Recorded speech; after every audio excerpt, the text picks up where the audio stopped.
Hello, this is Alex Price. I currently teach in Casey County Schools at the Casey County High School. I teach science, and this is a community relations audit of our current communications plans.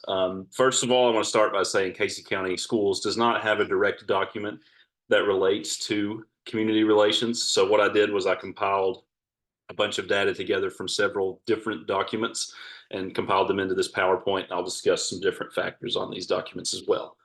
So to start with, the goals of community relations in every district is to present data to community stakeholders. Now, this data can include everything from daily events, student recognition, expectations and goals, test score data, student data. Everything should be available to the public that is not confidential information. My district utilizes various sources that we'll see in just a second to communicate this to the public. Another goal of community relations plans should be to reach all community stakeholders. This includes different student backgrounds and parent backgrounds. I feel like my district does a good job of reaching certain groups of students, but does not have plans in place to reach all stakeholders. And we'll discuss that here in just a second. And then another important aspect of a community relations plan should be to utilize a bunch of different methods of communication, which is where we go on the next slide. My district currently utilizes email, text notifications via a program called Send It. If you have registered your student, you automatically get enrolled to this program. So as long as you have a cell phone or even a home phone for certain cases, then you are able to receive notifications from this site. One issue that arises from this that we'll talk about, or that I'm going to talk about now, is that not all of our parents register with a proper phone number or have access to a phone number. So this is where these can fall short. And the same thing goes with one calls. These reach the majority of our students, but not all of our parents have access to a phone service. Or even if they have access to a phone service, they may not have registered properly and they don't get all the information they need. Community newsletters, I feel like these are great sources of information, but we've kind of phased them out in the past in favor of Facebook and other social media sites. Especially, we got a new superintendent 4 years ago, and he's a huge proponent of Facebook and social media. So where do these methods fall short? I kind of mentioned it a second ago. I think it's important that we have to reach all of our parents, and I think that when you only utilize Facebook or email or text notifications, you're not reaching all of your parents, especially in a place like Casey County that has several low socioeconomical students and several parents that have different ethnic backgrounds. I feel like we need to do a better job of reaching these parents, and we'll discuss that in just a second. What's communicated currently? Only Facebook and Send It uses our important events or communicates our important events.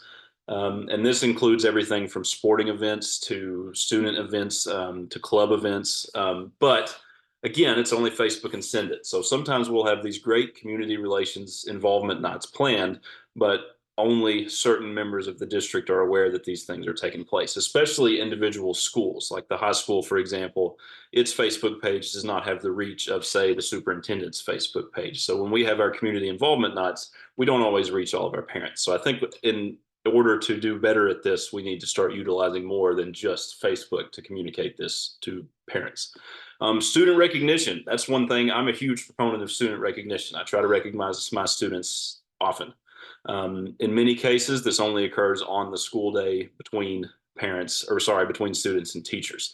On rare occasions, such as Rogers Governor Scholar, along with certain scholarships and grant opportunities, our Facebook pages will recognize our students, but at the same time, I feel like we need to do more to recognize our outstanding students to the community members instead of just certain outstanding students. One thing our district does poorly at, in my opinion, is our schedule for board meetings, site-based meetings, and other district meetings. One thing we do is post it on our district website on a calendar that is a live calendar, but not all parents have access to this or know where these things are located. So, for example, I've been on the site-based committee through several hires because we had a huge turnover this year. And no parents were present other than the ones that were on the site-based committee. If I had a parent or if I had a student in a school district, I would want to attend some of these meetings to get a general idea of, who's being hired, what kind of processes are being taken to improve the school. And I think that both board meetings and site-based meetings should be better communicated to the public in different ways. Parent involvement nights, I've already briefly discussed that. Student field trips. In my district, our students are given a permission slip that they take home and they have to return signatures. One thing that this becomes an issue with that I think should be adjusted is if we take a field trip in the district within the county, parents, when they come to school for open house or for the first few days of school, they have to sign a code of conduct paper. And in a lot of cases, this code of conduct paper takes care of those field trips. So technically, our students can go on in-county field trips without having a permission form. So there could be cases where students are not communicating with their parents where they're at on a daily basis.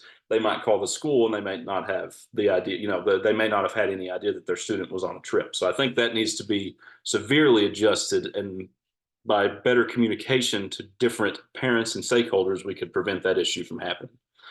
Grades, of course, grades are confidential issues. I don't know how the procedure is because there wasn't a direct district procedure for this, but at my high school, if students have more than 2 missing assignments, we are immediately required to contact parents, log this contact on Infinite Campus, and set up student-teacher meetings if necessary. And I think that's done great at allowing our teachers to reach out and communicate with parents in our area.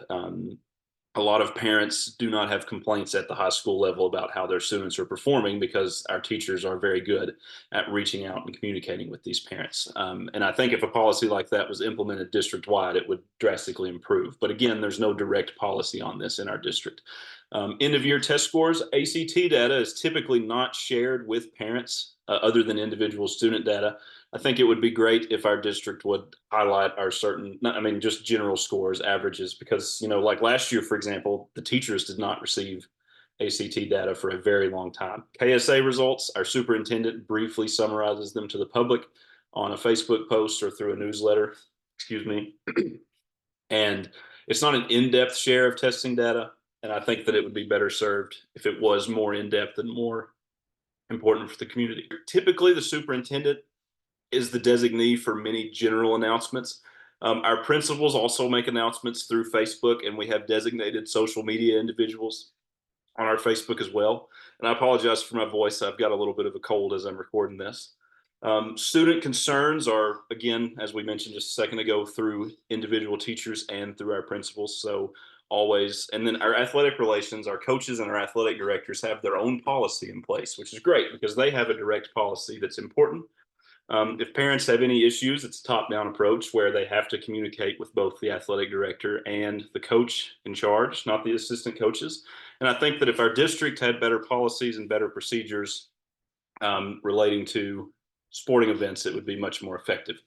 And then media relations, luckily we don't have many issues with media relations. We've got 2 local media stations, a radio station, WKDO, and then the Casey County newspaper. Both of these are the only media sources, and our school district typically has a positive relationship with them. They will share, Facebook pages, and radio will do public announcements for us pretty often if we're needed.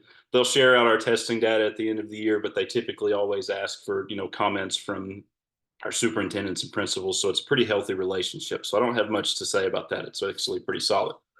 Suggestions. Again, we need better methods to communicate with all of our stakeholders instead of just certain ones. For example, our community has a very high Hispanic population where even when the students are monitored for ELL and are learning English in the classroom, many of their parents speak very little to no English at their homes. So we should do more to make sure that our communication methods are able to reach out to those parents as well.